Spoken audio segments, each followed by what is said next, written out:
رمضان مبارک میں ایک تو عبادت ہے روزے کی، اور ایک عبادت ہے تراویح کی، اور ایک عبادت ہے زکوٰۃ کی، کہ بہت سارے لوگ رمضان مبارک میں زکوٰۃ جو ہے وہ ادا کرتے ہیں، اور زکوٰۃ یہ کسی انسان کا حکم نہیں ہے، یہ اللہ تبارک و تعالیٰ کا حکم ہے۔ اور اس کے بارے میں اللہ تعالیٰ نے کیا فرمایا کہ والذین یکنزون الذهب والفضة ولا ينفقون فی سبیل اللہ، کہ جو آدمی زکوٰۃ ادا نہیں کرتا ہے اپنے مال کی، جو اللہ تبارک و تعالیٰ نے مال دیا ہے، کیونکہ یہ جو مال یہ اللہ نے دیا ہے، کسی انسان نے نہیں دیا۔ اب کوئی آدمی اگر کاروبار کر کے دکان پر بیٹھ جائے اور وہ یہ سوچنے لگے کہ یہ کاروبار تو میری وجہ سے چل رہا ہے، تو یہ بالکل غلط سوچ ہے۔ کیوں؟ کیونکہ کاروبار جب چلے گا جب آپ کے پاس گاہک آئیں گے۔ اب گاہکوں کو بھیجنے والا کون ہے؟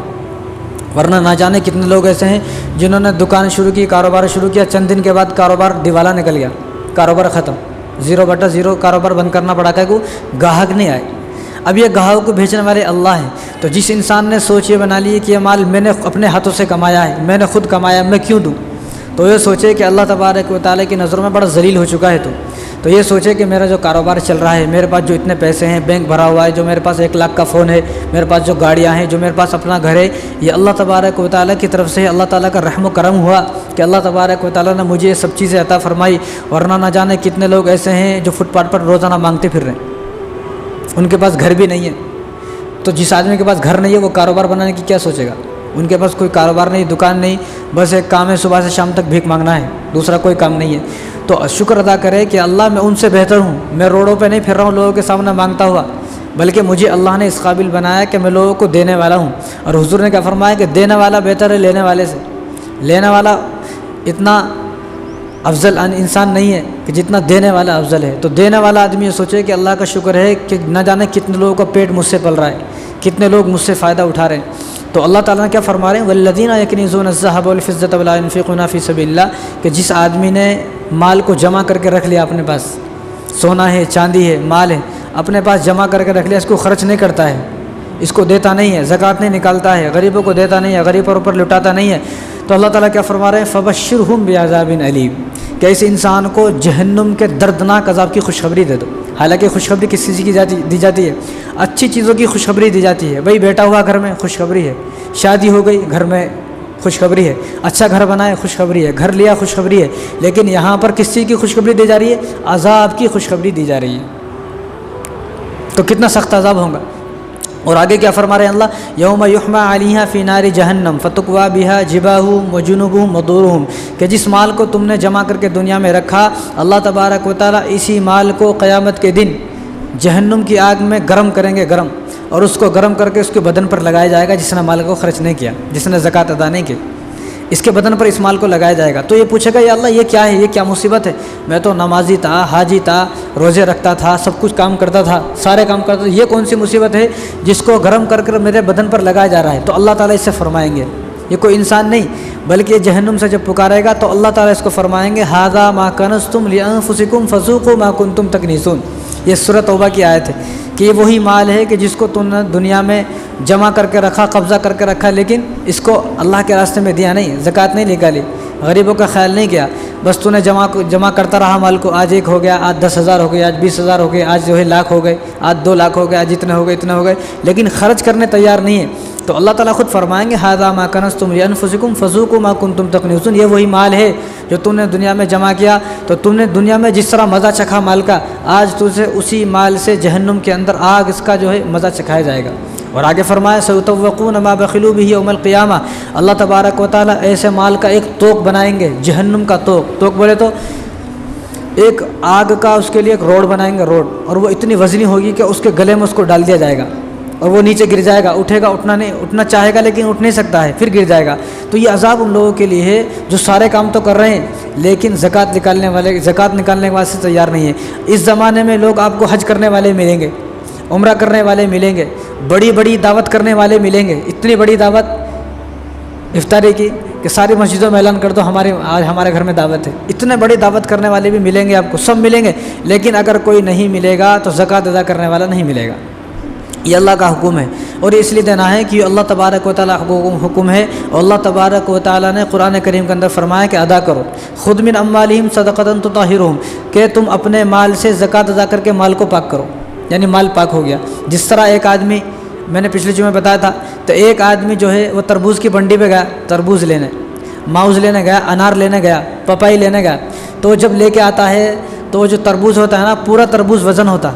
ऐसा कौन भी नहीं बोलता अंदर का दियो, मेरे को छिलका तुम्हारा है, भगा देता हूँ। भाई छिलका नहीं, पूरा तरबूज है। तो पूरा तरबूज, अब यहाँ पर किसी को एतराज़ नहीं हो रहा, तरबूज के साथ छिलका भी आ रहा, माउस के साथ छिलका भी आ रहा, अनार के साथ छिलका भी आ रहा। जिस तरह अंदर के माउस को खाते हैं, बाहर के को फेंक देते हैं, तो इसी तरह ज़कात भी है कि अंदर का माल खाओ, बाहर को जो है किसी गरीब को दे दो। तो जिस तरह पूरा आदमी कोई तरबूज खा ले, पूरा माउस खा ले, तो उसका पेट ख़राब हो जाता, तो इसी तरह जो आदमी ज़कात का माल खाएगा इसकी आखिरत ख़राब हो जाएगी। मुर्गी वाला जब मुर्गी लेता है, चिकन वाला, तो उन्हें ये नहीं बोलता मेरे को अंदर का चिकन होना, उन्हें पूरी मुर्गी मिलती है और उस मुर्गी में से आधा तो कचरा निकल जाता है। तो इस कचरे पर जब एतराज़ नहीं है तो लोगों को ज़कात पर एतराज़ होता है, ज़कात क्यों?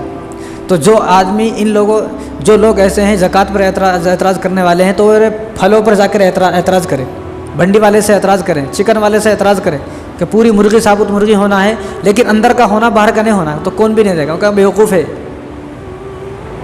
तो जब यहाँ पर एतराज़ नहीं हो रहा तो यहाँ पर भी अल्लाह के मामले में किसी को एतराज़ नहीं होना चाहिए। तो अब ज़कात किस तरह अदा करना है? ज़कात के लिए 4 माल होना ज़रूरी है। अगर किसी के पास 4 चीज़ें हैं तो उस पर ज़कात है। एक सोना चांदी, पैसे नकद रखे हुए और माली तिजारत। सोना कितना हो? 7.5 तोला सोना हो और उस पर 1 साल गुजर गया हो तो इस आदमी पर ज़कात वाजिब है।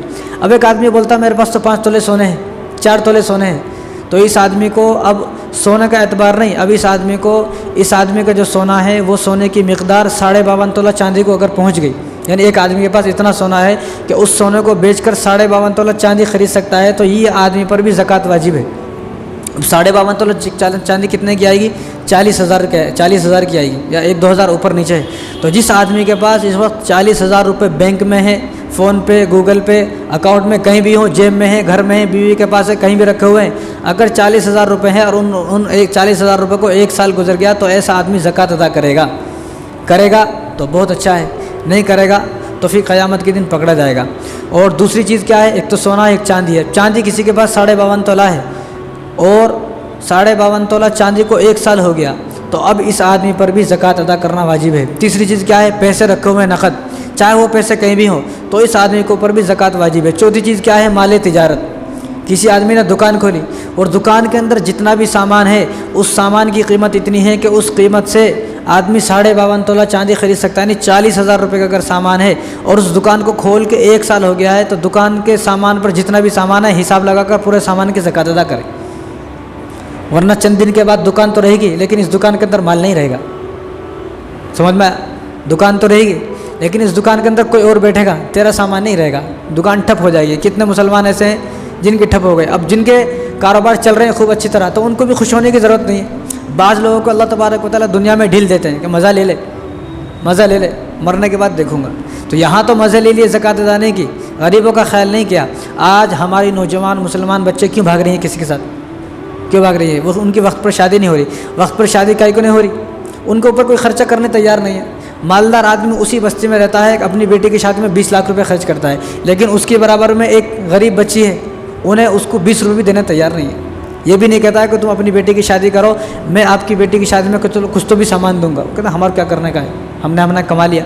तो इस वजह से हमारी नौजवान लड़कियाँ मुसलमान गैर मुस्लिमों के साथ भाग रही शादी में ले।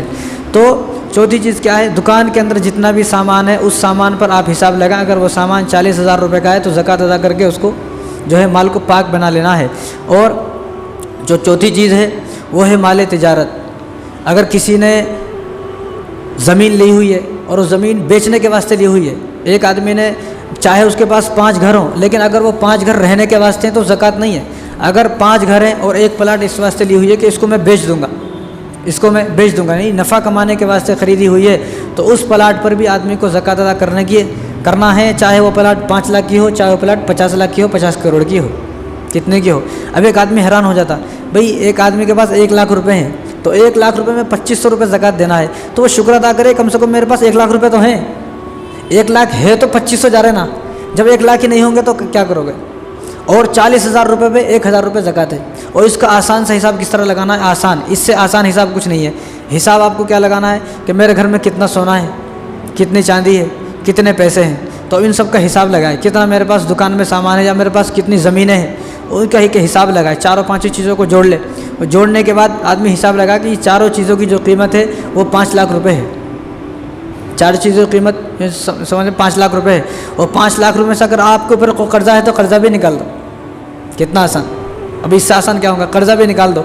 मान लो 5 लाख रुपए की ये सारी चीज़ें हैं, सोना चांदी पैसे और जो ज़मीन है 5 लाख की है, उसमें से 1 लाख रुपए का ऊपर कर्जा है, तो 1 लाख रुपए कर्जा का निकाल दिया, अब 4 लाख बचे, तो वो 4 लाख में ज़कात देना है कितना आसान, 4 लाख में 10,000 रुपये ज़कात देना है। तो ये 10,000 रुपये गए, गिनते के हिसाब से कम दिख रहे, चले गए 10,000 रुपये, लेकिन अल्लाह तबारक व तआला क़यामत के दिन से भी हिफाजत फरमाएंगे और दुनिया में माल को अल्लाह ताला बढ़ाएंगे।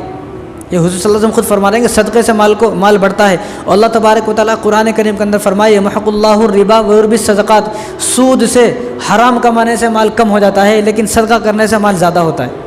ये अल्लाह के जुमले हैं, ये हमने नहीं बनाए, ये अल्लाह के जुमले हैं। तो जो आदमी ये सोचेगा मेरे 10,000 रुपये चले गए 4 लाख में से, तो गिनती के एतबार से तो कम हो रहे हैं लेकिन बरकत के एतबार से कम नहीं हो रहे। अगर नहीं करेगा तो पूरे साल में बीमारी, परेशानी, यहाँ झगड़े, वहाँ लड़ाई, कभी वकील के पास, कभी जज के पास, कभी डॉक्टर के पास, कभी उसके पास, किसके पास, इतने झगड़े फितने फसाद पैदा हो गए कि उससे लाखों रुपए चले गए। लेकिन अगर यहाँ ज़कात अदा कर दिया तो वो लाखों रुपए से बच जाता। तो कितना आसान है, और वो भी 1 साल गुजरने के बाद है। ऐसा नहीं है कि भाई आज ही देना है, जब आपके ऊपर 1 साल गुजर जाएगा उसके बाद देना है। 1 साल से जो आपने बीच में खा लिया पी लिया वो सब उसका कोई हिसाब नहीं है, लेकिन आज आपके पास जितना है, आज आप जो है पिछले रमज़ान मुबारक में साहिब निसाब थे, यानी इतना आपके पास पैसा था पिछले रमज़ान में कि जिस पैसे से आप 52.5 तोला चांदी खरीद सकते हैं, और इस रमज़ान में भी आपके पास इतना पैसा है, तो अब जितना पैसा है उसके हिसाब लगा कर अदा कर देना है। बीच में जो लाखों रुपए करोड़ों रुपए आए वो ख़त्म, उसका तो हिसाब ही नहीं लगा रहे, उसका तो हुजूर ने मना फरमाया उसके हिसाब नहीं, बल्कि आज की तारीख़ में जितना आपके पास मौजूद है उसके हिसाब से आप ज़कात अदा कर दें, बस बात ख़त्म हो गई।